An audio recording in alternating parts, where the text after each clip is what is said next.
We'll start with the prayer.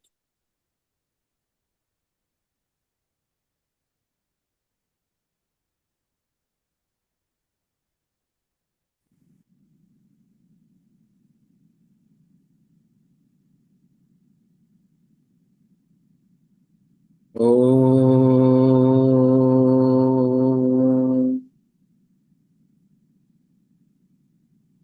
Om. Sahana Bhavatu. Sahanau Punatu. Saha Viryam Karavavahai.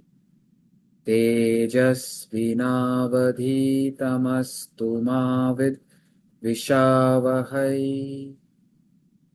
Om Shanti Shanti Shanti. Om Sarve Bhavantu Sukhinah. Sarve Santu Niramaya. Sarve Bhadrani Pashyantu. Ma Kaschid Dukhat Bhag Bhave. We pray for the happiness of one and all. May everyone be peaceful and comfortable at all levels of the personality. May we see that which is holy and sacred. May there be no suffering anywhere. Om Shanti Shanti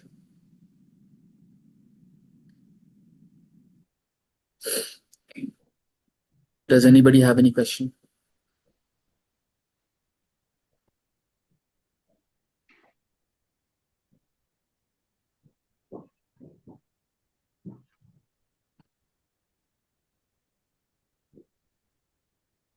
Hari Om Basab, Namrata here.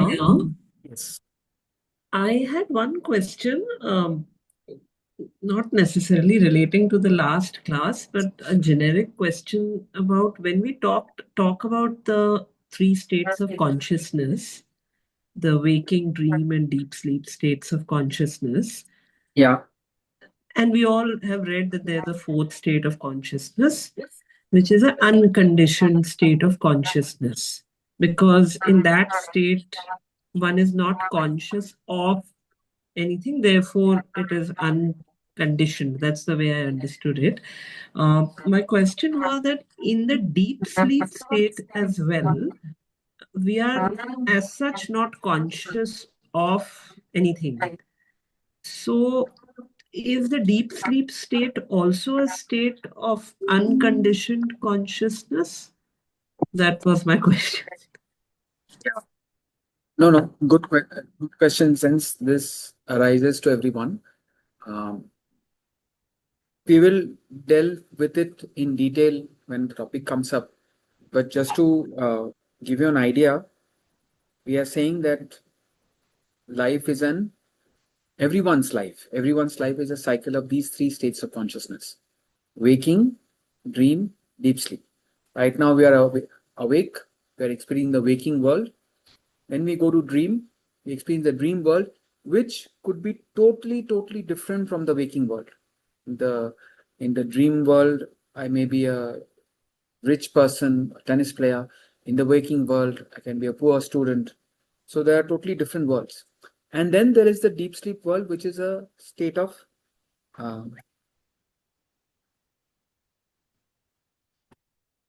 there are two Priyankas. One Priyanka is asking me to start the video. I don't know which one it is. Got it? Okay, fine. Right.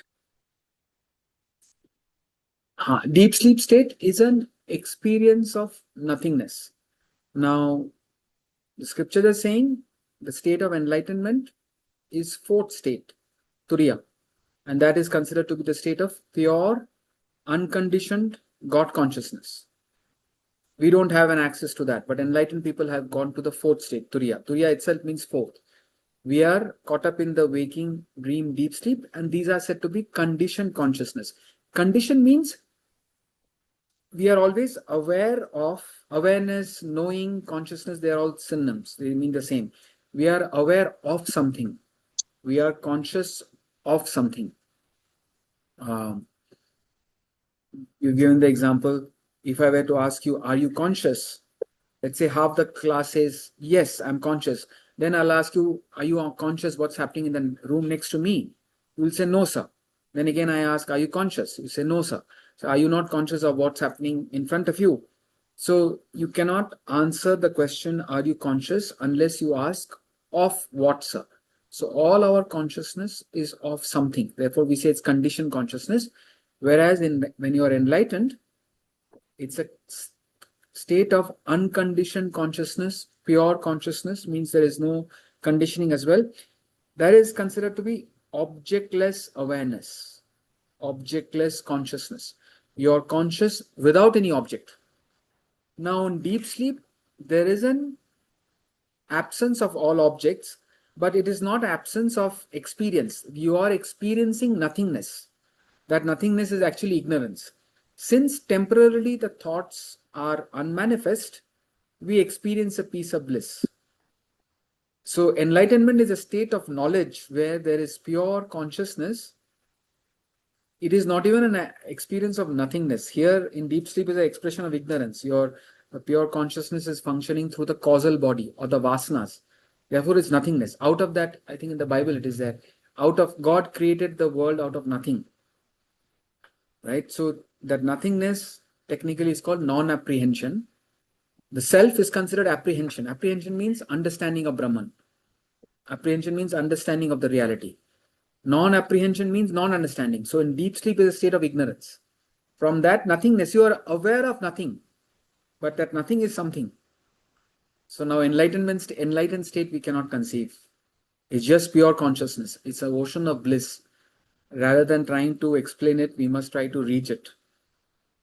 So deep sleep, you are conditioned by your vasanas, by ignorance. But there is no misapprehension. Waking and dream are considered to be misapprehensions. You are misunderstanding it. If you understand the rope as a rope, that is self-realization. If you don't understand the rope as a rope, it is non-apprehension or not understanding. Then if you misunderstand the rope as a snake, that is misapprehension. Apprehension, non-apprehension, misapprehension. Not everybody will misapprehend the rope. Those who understand the rope as a rope, they will not misunderstand. But misunderstanding comes when you don't understand something. So there is the turiya, there is deep sleep. Out of the deep sleep comes the waking and dream. Deep sleep is unmanifest, waking and dream are manifest. So it's a experience of nothingness. Whereas Brahman, the nearest way to explain this, it's experience of bliss, experience of consciousness. You are fully aware, you're fully conscious, but you're very, very blissful. You okay, Namrata? Yeah, thank you. Thanks. It's like you're conscious of everything, but it's not that everything is not objects and beings. It's something beyond the world. It's beyond perceptions, emotions, and thoughts. We can't capture it intellectually, but some pointers are given for us to take our thoughts towards that. And when we are taking our thoughts towards the higher, our thought flow to the world reduces. Therefore, the lesser we feed thoughts towards the world, those desires drop away. Think of the higher, the lower drops away. In whichever direction your thoughts flow, that desire becomes strong. So by shifting our thoughts toward the higher, you are not feeding the lower desires. So they drop away.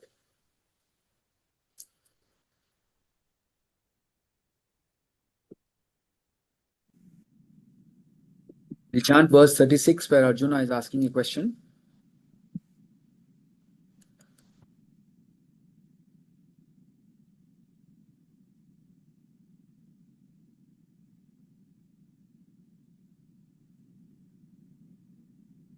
Arjuna uvacha atha kena prayuktoyam papam charati purushaha anishchannapi vashneya baladiva niyojitaha. Very practical question, a question which kind of at some point bothers all of us. Arjuna said, but why by what? Impelled. Impelled is like compulsion, forcefully. Impelled does a man commit sin, though against his wish. So one part of his personality says, I should not do it. But then there is another part of it which makes him do it. Oh, Vashniya, constrained as it by force. What is that force we experience in life that makes us do things which we don't want to do? A question which may come to all of us. If you don't have this question, means you are perfectly self-control. Perfect self-control, perfect sense control is the state of enlightenment. So we all, in the graph of self-control, we are on different stages. A 0% has lost complete control over himself. He may be insane. He is completely addicted or not. He's like a mad person. He's completely victimized by his own mind. Perfect self-control is no emotion, no impulse of the mind. The mind is never functioning on his own. The intellect examines the mind's demands and he functions on his discretion, judgment. Do what you ought to do, whether the mind likes it or not. So, to just recap all that Sri Krishna, Bhagavan Krishna said in chapter 3, and end of it, Arjuna asked a question. The chapter began with a question where Arjuna asked, after listening to the discourse of chapter 2, how does an enlightened person behave? Arjuna suddenly asks a very impractical question in the battlefield. In the battlefield, his thought should be, how should I win the war? How should I fight the war and win it? But sort of waking up a little bit, he had collapsed emotionally, right? He had completely collapsed emotionally. Waking up a little bit from the second chapter's discourse, listening to the Sita Prajna. Sita Prajna is how does a enlightened person behave? He asked Krishna, should I act this? Should I fight this war? Or should I go back and study about the Atma Vidya, Brahma Vidya? Should I gain knowledge? Tell me clearly. He's a soldier. Tell me clearly. March or retreat? Should I go home and study about the self and become enlightened, or should I act? Should I act? And then we covered it. There is no one specific answer. We have to give the particular medicine for the particular disease. When we are in the initial stage of our spiritual journey, there are a lot of vasanas. The vasanas will helplessly manifest as thoughts, desire, and action. So spiritual practice in the initial stage is to act, get into activity. A person who has already evolved means he has already exhausted his ego. He's already reduced his desires. He naturally is contemplative. So he should take to the path of knowledge. We should take to the path of action. So, and then he gives the emotional appeal to act. King Janaka was acting, why don't you act? I am acting, why don't you act? So there is a emotional appeal to action. There is an intellectual appeal to action. Even if you don't act, your body, you cannot enjoy life. You lose your fitness. Even to keep just putting everybody on mute. Even to maintain the body, the law is the more active you are, the more active you become. Then he introduces the spirit of yajna. He said yajna, the spirit of yajna is kamadhenu. By acting in a spirit of service and sacrifice, all your desires, worldly desires, will get fulfilled. Eventually, by acting on the spirit of service and sacrifice, you will reach the ultimate. The spirit of service and sacrifice will exhaust our vasanas, our ignorance, and it will unfold the divinity within us. Just 1 second. Huh? Class chal raha hai. Back. Up.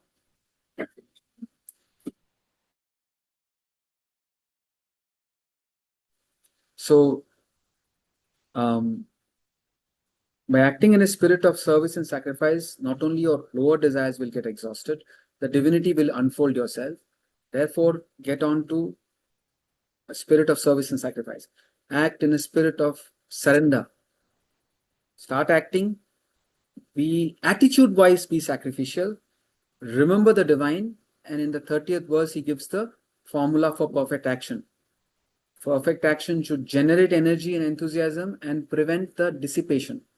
You generate action by keeping the body active. Let your actions follow a higher goal. Let the mind surrender to that higher goal. Intellect ensures the body and the mind is functioning in the direction of your goal. We dissipate our energy. We become mentally fatigued when we allow the mind to keep constantly running around.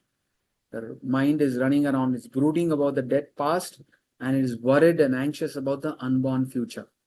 Don't worry about the unborn future is yet to come. Let go of the dead past. Don't worry about it. Be in the present. Be in the present. Then he says, if you don't respect this law of life, that living in the present and functioning with unselfishness, you will be indulgent in the world, you will be ruined. Means you will go through great suffering, sorrow and suffering. He says, those who disrespect, cavil, C-A-V-I-L, cavil, disrespect this knowledge and running after the senses, they know them to be ruined. He gives a warning. But those who practice this with Shraddha, that determination, commitment, dedication to practice this till we reach that ultimate transformation. If you practice this with Shraddha, and if you, last class we covered, don't give in to your likes and dislikes. The more likes and dislikes you have, they become strong. We are actually devolving spiritually. But if you have a perfect control over your likes and dislikes, you do what you ought to do, whether you like it or not. When your likes and dislikes are not clashing with what you ought to do, you can follow your likes and dislikes. You're not saying you all the time have to do what you dislike and avoid all the time what you like. No. When your likes and dislikes are clashing with what you ought to do, then better surrender to the judgment and discretion of the intellect. The likes and dislikes, what I feel like doing will ultimately take away your freedom. You become bound. The world is in a constant flux of change. It cannot cater to our likes and dislikes all the time. When I want something badly and the world does not cater to me, then I am frustrated. Then I am agitated.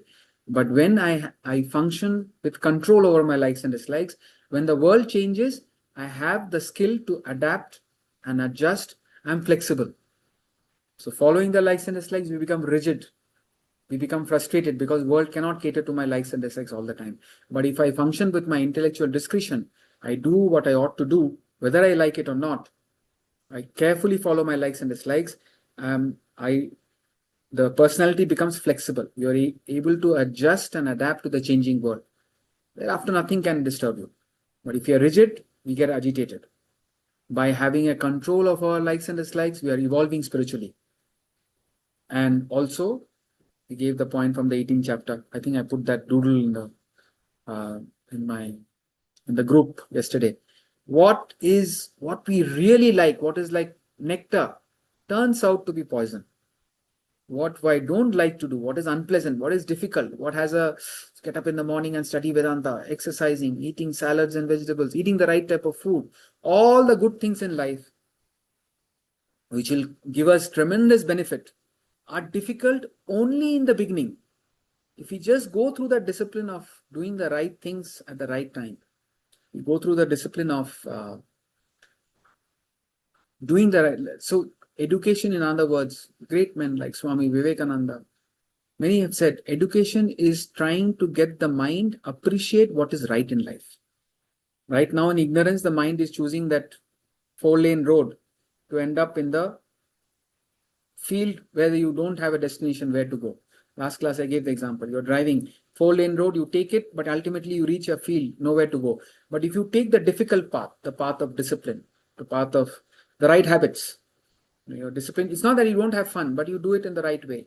You're disciplined, you're hardworking, you're eating the right type of food, you're exercising, you're studying the scriptures, you're waking up early in the morning. All the good habits which will ultimately give you happiness, beneficial, they are difficult only in the beginning. Once you get used to it, then exercising becomes a pleasure. Eating the right type of food becomes a pleasure. Being punctual and being disciplined is a pleasure. So, verse 34, he says, likes and dislikes can be your worst enemy. Likes and dislikes can be an enemy if you leave it uncontrolled. And 35th verse, that also we covered in detail, our fundamental obligation to ourselves and to our children and students is to help them discover their Swadharma. What encourage them to do activities which they are passionate about, which they are interested, which they are inclined towards. The field of activity that you choose, something which should be inspiring from within. You really love it. In that field, don't follow your likes and dislikes. Do what you ought to do. Whether you want to be an engineer, a doctor, a lawyer, or a chef, what you want to do, what is your inner calling. If it is something with which you cannot make a living, keep that as your hobby. If you don't cater to your swadharma, if you don't cater to your nature, you feel frustrated. But in your swadharmic field, the personality blossoms. So what you heard in the last 10 minutes is kind of a summary of the chapter 3. We got to act. We got to act in our swadharmic field, a field in which we are passionate about. We got to act in a spirit of surrender to the divine. Combine it with a spirit of service and sacrifice. The ignorance goes down.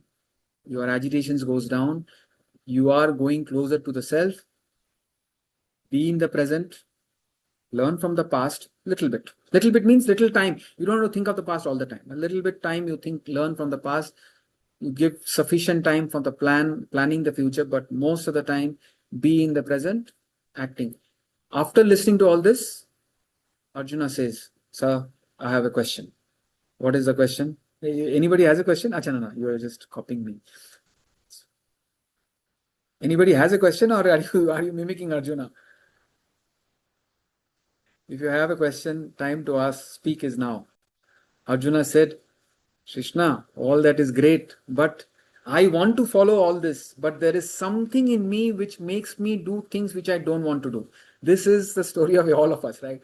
We are very, very clear that I want to do this, but then there are certain things, certain times, certain moments, certain experiences. Even if I don't want to do something, I am doing it helplessly. What is that force within me? How do I control that force within me? So a question which comes to all of us, right? Why is a person forced to act against his own wishes? It's like there is a dual force functioning in us, right? What compels him to do something which he himself considers wrong? Something pulls you away by force, as it were. Sinful. See, sin has a very interesting explanation. Sin is not in the activity. Sin is in the mental reaction.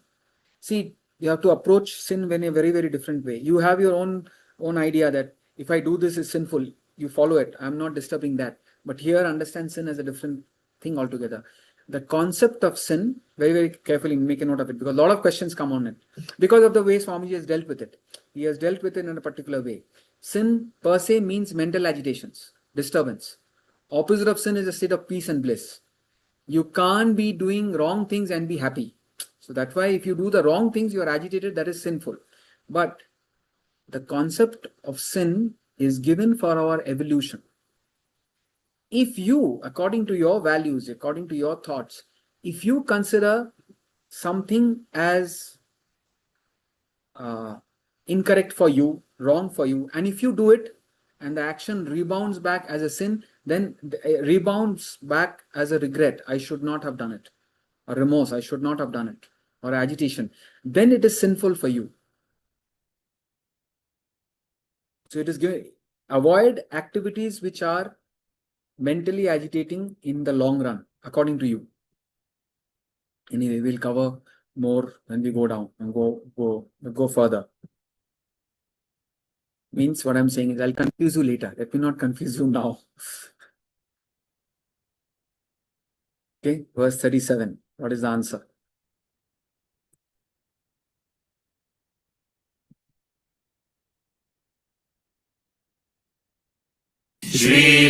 श्रीभगवानुवाच काम एष क्रोध एषः रजो गुणसमुद्भवः महाशनो महापाप्मा विद्येनमिह वैरिणम् Shri Bhagavan Vacha Kama Esha Krodha Esha Rajoguna. Rajoguna, rajasic tendencies. What? Kama and Krodha, desire and anger. These are, he says, Mahapapa, very, very agitating. Vairinam, these are your enemies.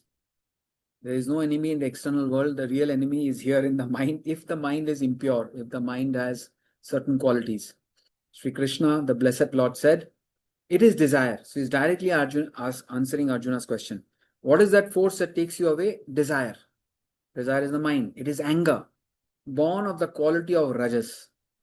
Desire and uncontrolled desire. Good, controlled desire is sattva. Desires are there plenty, but you are not doing anything about it, is tamas. Mind is full of thoughts and desires, but I am lazily sleeping. It's tamas, heavy. Mind is heavy. Now the desires are manifest. Too many desires. I have to do this, I have to do this, I have to do this. And then if the desire is obstructed, I get anger. That is a rajasic mind. Sattvic mind also has desires, less desires, good desires, beautiful desires. He has a, what do you call, a firm resolution or a target, an aspiration or an aim or ambition. This is what I ought to do, and he does it with control. So the moment the intellect takes charge, the desire becomes a goal, an ambition or aspiration, which is fine. Without which there is no progress in life. You are tamasic. See, either you have, the whole game is the game of desires. What is the state of enlightenment? The spiritual equation of life is human. Those who have not heard it. Human, say human mind minus desires, thoughts equals self, or the state of godhood. Human beings minus desires equals the state of godhood. So one extreme, 100% perfection, is an enlightened person who has exhausted his desires all the time. But he is there, Namrata, fully conscious. He is there fully dynamic. But there is nothing going on inside him. Whatever he does it with compassion for the welfare of others. But inside there is nothing. There is nothing. He's just become like nature. The tree doesn't want to give fruits. Tree gives fruits. Cloud doesn't want to give rain. It just gives rain. The wind is flowing. Wind is not saying I will give oxygen. Wind gives oxygen. So enlightened person who has exhausted all his desires, he is just flowing. We have to reach that state. Other extreme is full of desires. You're not doing anything about it. That's the tamasic person. He is like suppressed. He may say I'm happy, but he is tamas. Any slight disturbance he'll start getting agitated. Then in the rajas, the more rajasic person is stressed out. What is stress? Mental agitations from uncontrolled desires. The more uncontrolled desires we have, the more we are caught up in negative emotions. Desire and anger is referring to desire and its modification. Kama, Krodha, Lobha, Moha, Mada, Matsarya. What are the negative emotions?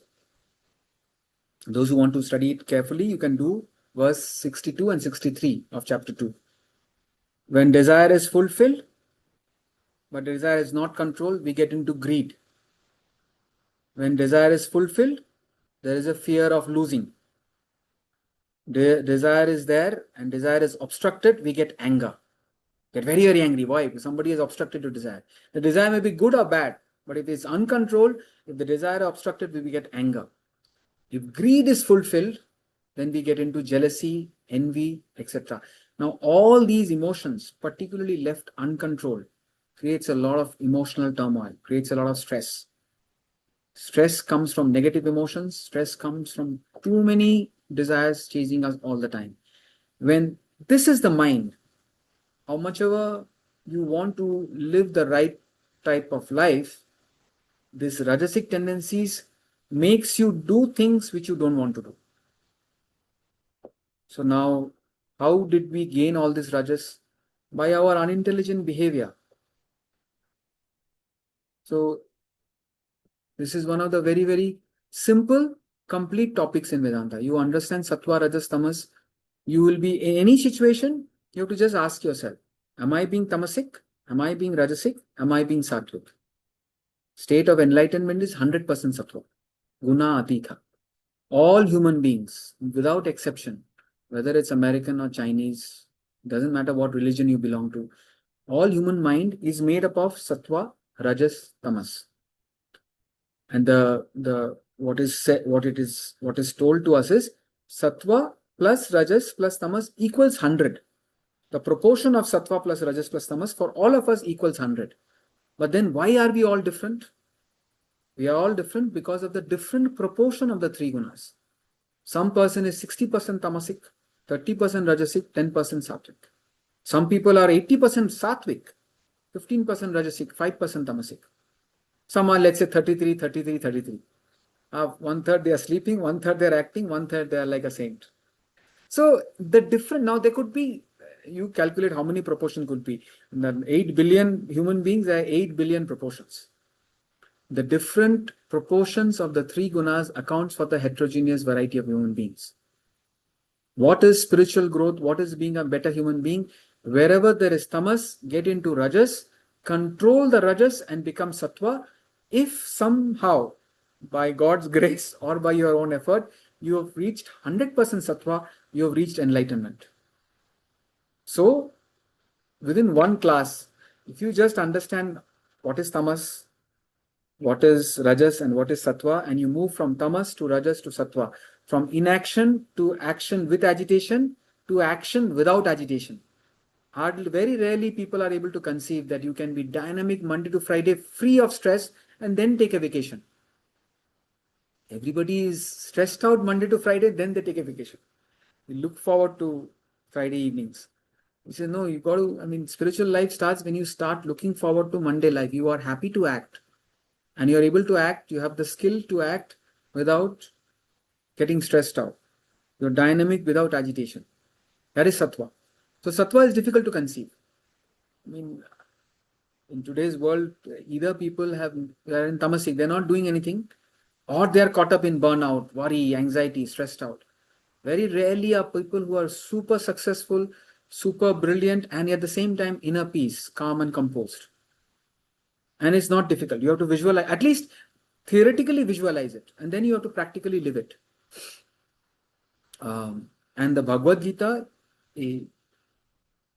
there are great thinkers who have studied the Gita fully and said the Bhagavad Gita is mostly about the gunas. The 14th chapter, the 17th chapter, the 18th chapter elaborates on everything. Food can be classified into sattva, rajas, tamas. Everything can be classified into sattva, rajas, tamas. So here Sri Krishna is directly answering that force that takes you away from what you want to do. You want to do something, but something within you is taking you away from it, is the rajasic force. The force of rajas, which manifests as desires and anger. Anger is typical rajas. I've asked this question many times, I'm asking again. Now let me be fair first. Let me explain what tamas is. I am sure we know what tamas is. Tamas is sleep. But that 8 hours of sleep is fine. The moment you start oversleeping, you are becoming tamasic. Normal sleep everybody needs to become fresh and refreshed, to energize. So when you oversleep, you are becoming tamasic. Tamas is inaction, a mood of the mind when you are lethargic. You don't feel like doing anything. Karenge, dekhinge, constantly procrastinating. I'll do this. Tamasic, lazy. When it comes to emotions, the person is indifferent. I couldn't care less. Something good happens, I couldn't care less. Something bad happens, I couldn't care. Just doesn't care. Very, very indifferent. No emotions. Like a statue. Action, inaction, emotion, indifference. And when it comes to intellect, that person doesn't have any knowledge. What will he do? He is steeped in ignorance. Inaction, indifference, ignorance. That's tamas. And we all have it in some proportion. Some people have more, some people have less, but we all have tamas. There will be areas where we are delaying things. Maybe you are postponing a medical test. Maybe we are postponing or taking our insurance. Maybe postponing a bank work. Somewhere, tamas manifests as not being clean, not being punctual, postponing things. So, karenge, dekhenge attitude. That's tamasic in us. Then, rajasic. Rajas is far better because the person is productive at least. He's doing something. The whole world is actually sustained by rajas only. Everybody is doing something. But then whole world is stressed out. Mental health issues are all at the rajasic level. Tamas also in an extreme tamas, when you allow your mind to go into extreme suppression or depression, that's tamas. So we say get into activity, start doing things, go for a walk, start doing things for others. That's how you come out of it. Start getting into some activity. So even rajasic, when there is too much of stress or agitation, you can't handle your mind. So a rajasic mind is very self-centered and very egoistic. Rajasic mind has a lot of negative emotions, hatred, jealousy, envy, and see, little bit of rajas everybody may have, but if any one of these emotions is too much, excessive jealousy, excessive anger, excessive hatred, you almost can't live with your own mind. Running, rushing around. I have to do this, I have to do this, I have to do this. So a lot of rajas, and when that force is strong, you can't control it. So it's mind-led activity. Attached, egoistic, selfish, lot of running around. That is, action is there, which is very good, but then the mind is agitated. Then comes sattva. When I have to speak on sattva, I have to be sattvic. Sattvic mind is very calm, peaceful, serene, mature, contemplative.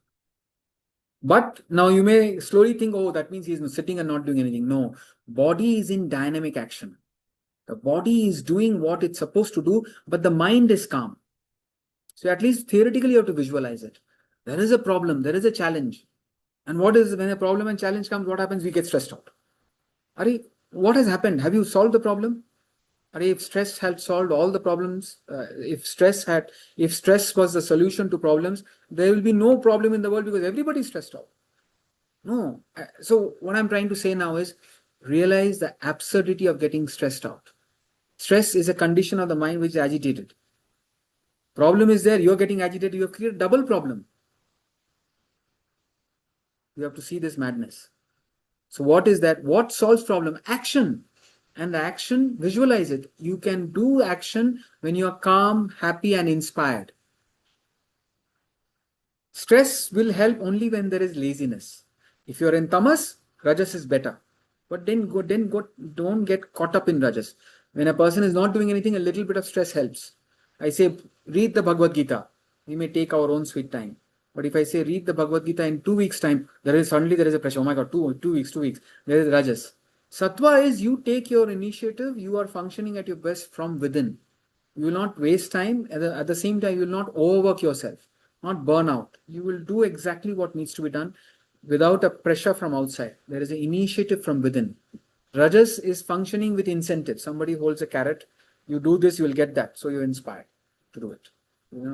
The outside pressure pulls you to do it. Sattva, you are inspired from within. Whether it's gratitude for the world, whether you are inspired by your own spiritual evolution, whether you're inspired to do good to the world, some goal, higher goal inspires you from within to work. That is sattva. So sattvic mind is calm, composed, equanimous, serene, mature. Intellect is contemplative. He's a thinker. Any seer, leader must be sattvic. He must be a thinker. He must have a vision. Body is in dynamic action. Mind is peaceful. He has pure love. He does things effortlessly. Tamas, no effort. Rajas, lot of effort. Result is sometimes less. Sattva is effortlessly flowing. It's his swadharma. It just keeps going on and on. He can work tirelessly without getting tired because his mind is not stressed out. Now tell me which 3 characters. So first I'll give this example and then I'll tell you how to get into sattva. Nothing is a problem. Everything, there is a solution for everything.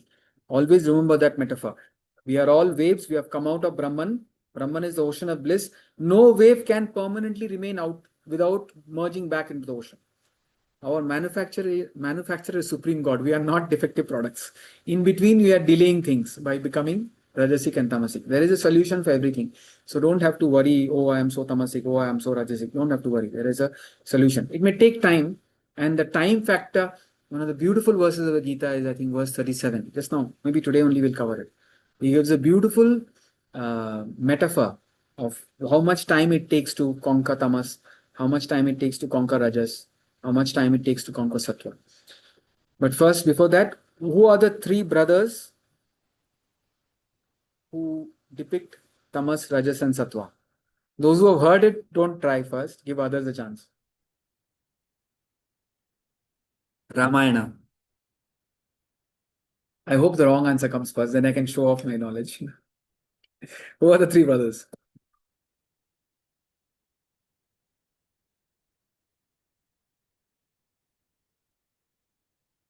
Bhavna, do you know? No. Okay. Try. Who all don't know? They should try first. Jyoti, you know? Namrata, you know? No, sir. I Oh, no. I Huh? I know, yes. You know, then don't answer. I want the wrong answer. Hari, you're smiling. Who are the three? You know the answer. Hari knows that. No? I remember, say, Ravana, Kumbhakarna. We got the wrong answer. Everybody say Ram. Ram is Sattva. Ram is not Sattva. Ram is beyond Sattva. Ram is enlightened.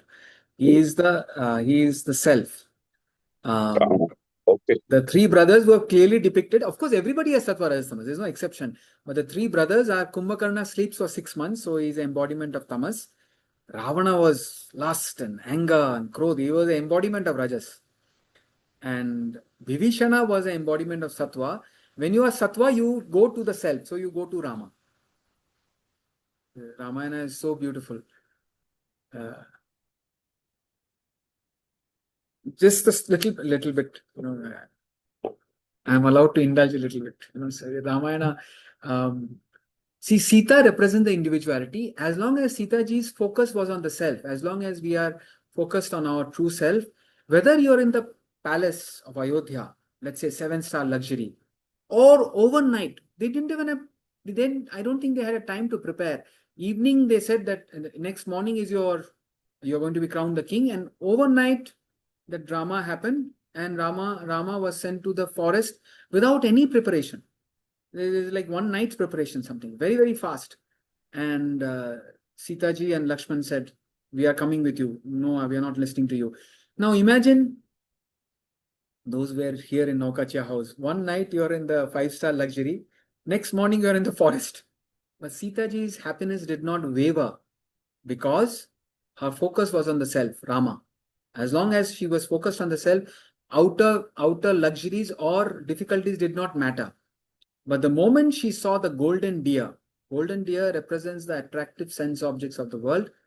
The moment she saw the golden deer, she wavered. And Rama was sent to capture that deer. And the deer was a Rakshasa. And as Rama killed the Rakshasa shouted, "Lakshman, save me! Lakshman, save me!" Now, Lakshman's character, one part, very, very inspiring character. Later on in Ramayana, when Rama shows jewelry to Lakshman and says, "Is this jewelry Sita's?" He says, "Brother, I don't know. I have only seen the anklet." He was so pure, he didn't even look at Sita ji's face. When I read that, I just couldn't continue. I said, "My God, what is the level of purity we have to have?" He didn't even look at Sita ji's face. I'm not suggesting that should be, but that's the purity Lakshmana had. Now, Sita heard that cry that Lakshman save me, Lakshman save me. She told Lakshman, "Go and save Rama." Lakshman said, "Mother, don't worry. Rama can take care of anything." Then Sita attacks him and says, "Oh, you want Rama to die so that you can marry me?" No, such a pure soul and such a attack. So Lakshman also had a lot of rajas. He was also known for his anger. Then I'm going. But mother, I'm putting this line, Lakshman Rekha. Don't cross this line. If you cross the line, then there'll be trouble. And Lakshman went. Ravana came in a disguise. Sita ji was captured. She was taken to Ashokavanam. Now, golden deer is the attractive sense objects of the world. The moment you fall for the attractive sense objects of the world, you have lost sight of the self. Without losing sight of the self, you can contact and come away. You don't go into the ocean and get sucked into it. But if you lose yourself, then you lose Rama, you get captured by Ravana. Even there, if you don't cross a certain line, you remain within control, self-control, then it's fine. But the moment you cross the line, Ravana is the 10 heads, which is the 5 organs of perception and 5 organs of your action. So you get victimized by your own rajasic mind and your organs of perception and action. You become completely an individual who is suffering. If you become too indulgent in the world, forgetting the self. If only Sita ji had entered the palace of Ravana, that is the end of the story. Then Rama wouldn't have come to rescue her.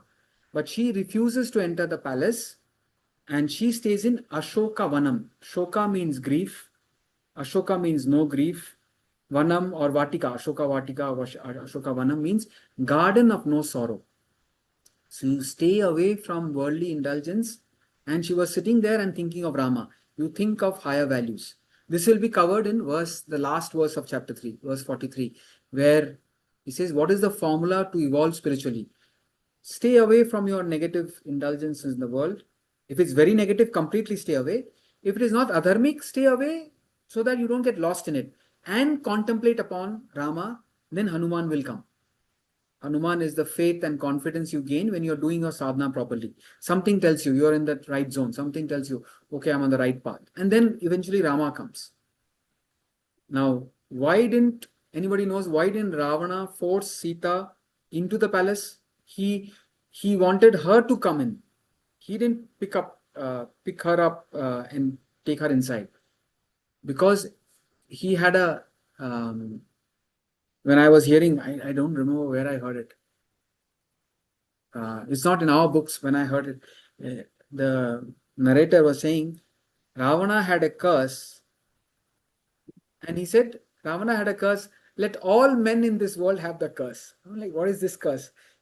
If he touches a lady without her permission, he will be burned to ashes. That's why Ravana was not, and he was coming in the disguise of a Ram and all that. He was not able to force Sita into the palace. So it shows when you are focused on the self, nothing will affect you.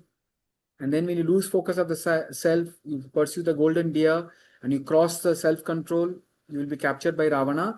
And the way out it is abstinence and a little bit of withdrawal and contemplation upon the higher. Right now, for 1 hour, you are all withdrawn from your worldly activities. I hope, those who are also not the videos on, you are also fully withdrawn. And the more you focus on the higher and withdraw from the lower, you will gain more control over the lower and you will start appreciating the higher. So Ravana was very, very rajasic. We have to become sattvic. Rajas, the more rajas you have, which means desire and anger, the more what will happen? We will be asking this, oh Krishna, what is this that is making me do things I don't want to do? Beta, it is rajas. Or beta or beti, whatever. Beta, it is rajas. Beti, it is rajas. Rajas is that uncontrolled desire. It is the mind functioning. So the formula to become more sattvic. See, one is direct way of increasing sattva. One is an indirect way of increasing sattva. How do you indirectly increase sattva? You reduce tamas and rajas, sattva will automatically fill in. You stay away from the negative, the positive will fill in. Empty thyself, I shall fill thee. Right? You withdraw from the negative. The other is positively. Positively how? The greatest human habit is to wake up early hours in the morning, as close to sunrise as possible, Brahma Muhurta, and study the scriptures. When you study the scripture is talking purely of sattva, and sattva is always connected to the self, to God, to the divine. So if you do spiritual activities early hours in the morning, that is the best way to increase sattva. But there is a direct method. 6 a.m. to 6 p.m., sunrise to sunset is rajasic time. After sunset is all the negative activities, gambling and all that, partying, all that starts. That is the tamasic activities. So wake up early in the morning, early to bed, early to rise, makes a human being healthy, wealthy and wise. और क्या चाहिए? यही ना? Health आ गया, wealth आ गया, wise आ गया, sattva आ गया. So wake up early in the morning and fill yourself with sattva. So somebody has a question? Otherwise, keep your mics on mute, please. Don't make me rajasic. I'm trying to be sattvic. So, early hours in the morning, study the scriptures, develop the intellect. Now, during the day, we become rajasic when it's mind-led activities. Operate with the intellect. Do what your intellect tells you to do. Don't keep on doing things emotionally, impulsively, with likes and dislikes, with a lot of stress. The more you apply your intellect, you're controlling your rajas. You're slipping into sattva. Tamas is inaction. So wherever there is inaction, just jump up and start doing something. Doesn't matter if you do it selfishly. First activity, then controlled activity, then you get into sattva. Pure sattva is when you're thinking of the self and pursuing the self. We think that a person, a worldly person, very, very honest, very calm, very peaceful. He is also involved in temporary things. Everything in the world is temporary, except the self. So real sattva is pursuit of the self. Because that calm and composed guy, when something happens in his life, again he'll start getting agitated. Generally, he's calm and composed. But when that something goes wrong, he'll again get into a state of agitation. But when you're connected with the self, then you understand all this drama in life will happen. Something will come, something will go. I have to participate in this drama of life with my intellect to realize the self. Then you're sattvic. So only by controlling rajas, we can control that force that makes us do what we don't want to do. It says, so the two methods, wherever there is inaction, indifference, ignorance, start gaining knowledge. Start feeling for others. Do something. Start getting to some activity. Then you apply the intellect and the higher values of life and become sattvic. To become sattvic, stay calm and be more unselfish and think of the divine. Self-centered, egoistic activity, mind-led activity makes you... Worldly activities is rajas. Anything worldly is rajas. Anything spiritual is sattva. But there are the grades. There are grades. And the caste system is based on that. At some point we'll do it, not now. When you are very, very tamasic, you become Shudra. When you very, very sattvic, you become Brahmana. Means you can guide others. You have a vision.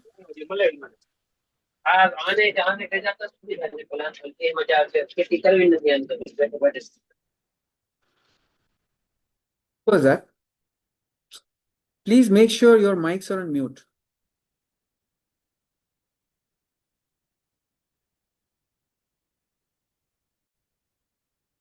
Okay. The Blessed Lord said, it is desire and anger. Anger is an emotion which we may need sometimes.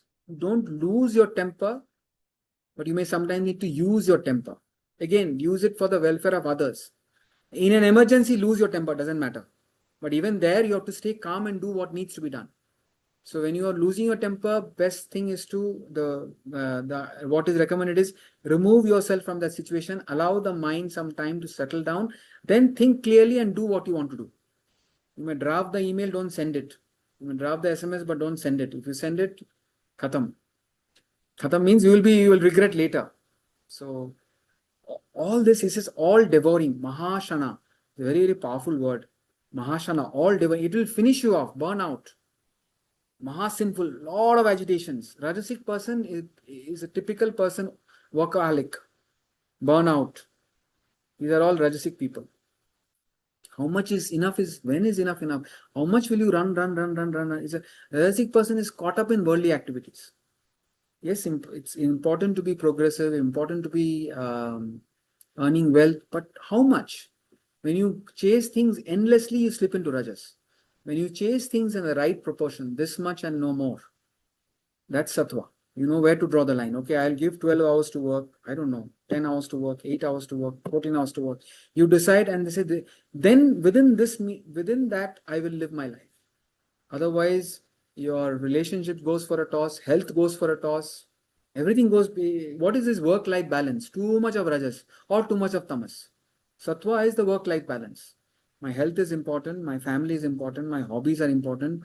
Because the Bhagavad Gita class, most important in my spiritual growth. And which is not all, spiritual life is all mental attitude, right?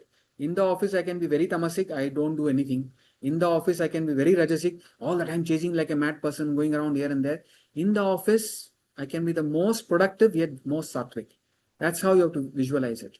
You are operating with your intellect, but you are doing what needs to be done with a calm, cool mind. A happy, calm, inspired mind will be far more effective than a selfish, distracted, agitated, stressed out mind, a lazy mind.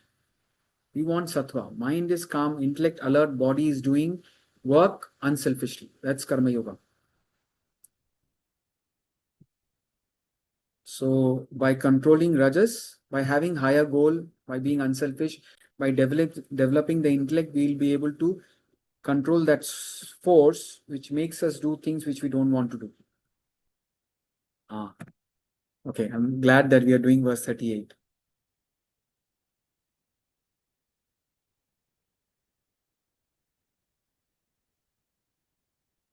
धूमेनाव्रियते वह्निः यथा दर्शो मलेन च यथोल्बेनावृतो गर्भः तथा तेनेदमावृतम्. See, many times we give examples. Either I am repeating Swamiji or giving some example from my life. Here, Sri Krishna gives an example. He says, as fire is covered by smoke, one example, as fire is covered by smoke, as mirror is covered by, as mirror by dust, something is covered by dust, as an embryo is covered by the womb, so is this covered by it. Now, what is this? What is it? All our desires, all our vasanas are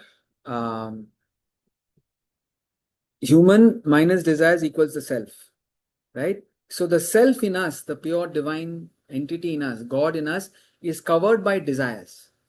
Now these desires, some desires are sattvic, some desires are rajasic, some desires are tamasic. Some are tamasic, some are rajasic, some are sattvic. Now he's saying different desires will go away. Sattvic desires cover the self as fire covers, sattvic desires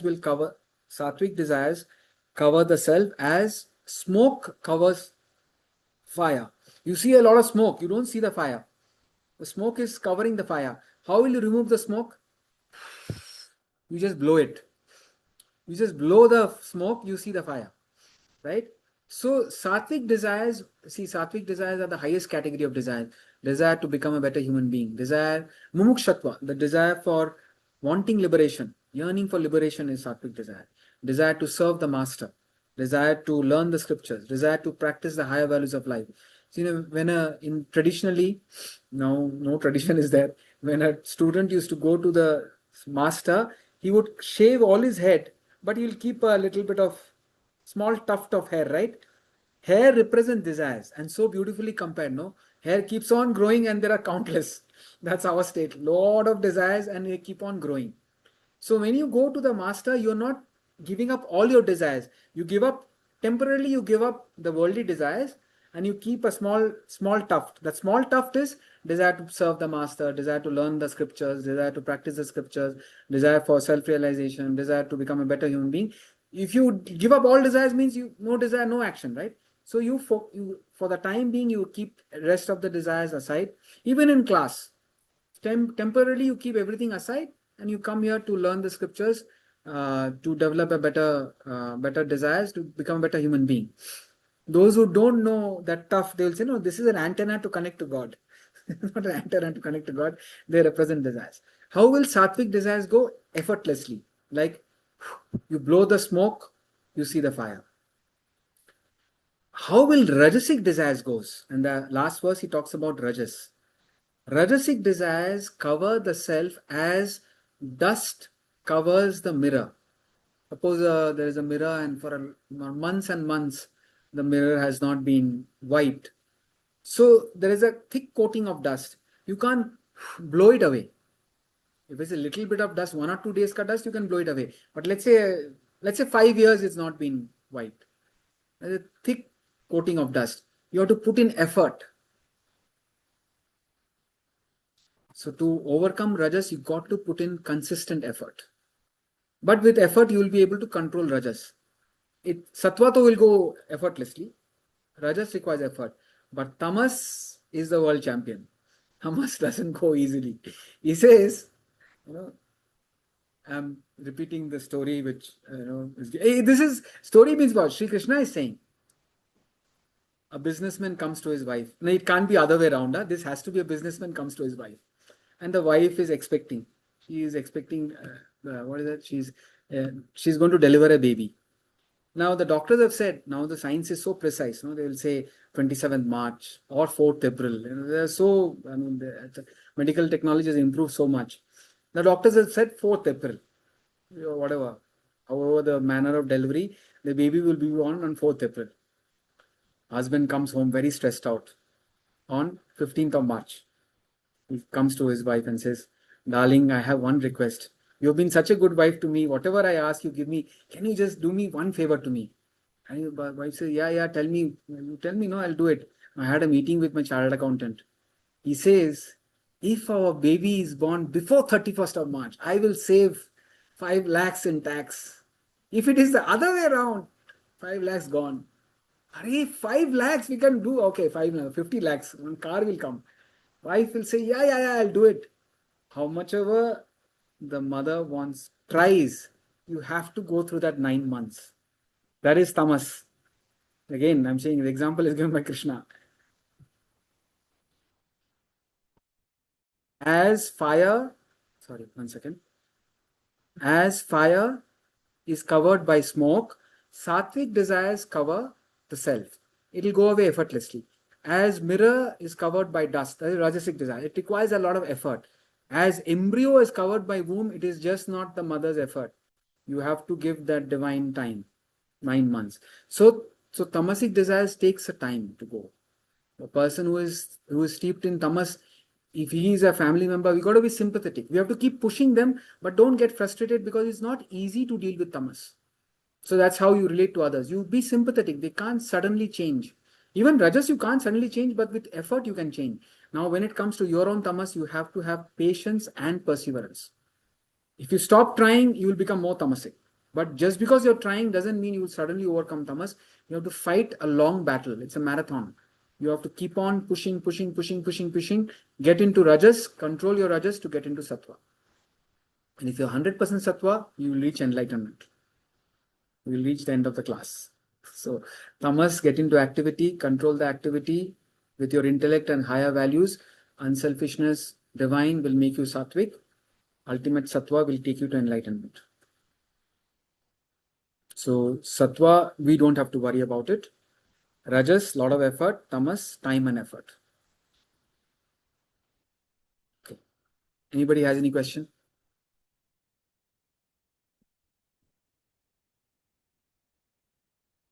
Thank you, everyone. Thank you, Ullas. Hari Om. Thank you. Thank Hariom you. Basudji. Thank you, Thank sir. you. Thank you so much. Hari Thank you so Om. much. Thank you, Krishna. Basudji. Thank you, sir. Hari Om. Hari Om. Thank you. Sir, no prayer? Yeah. Prayer.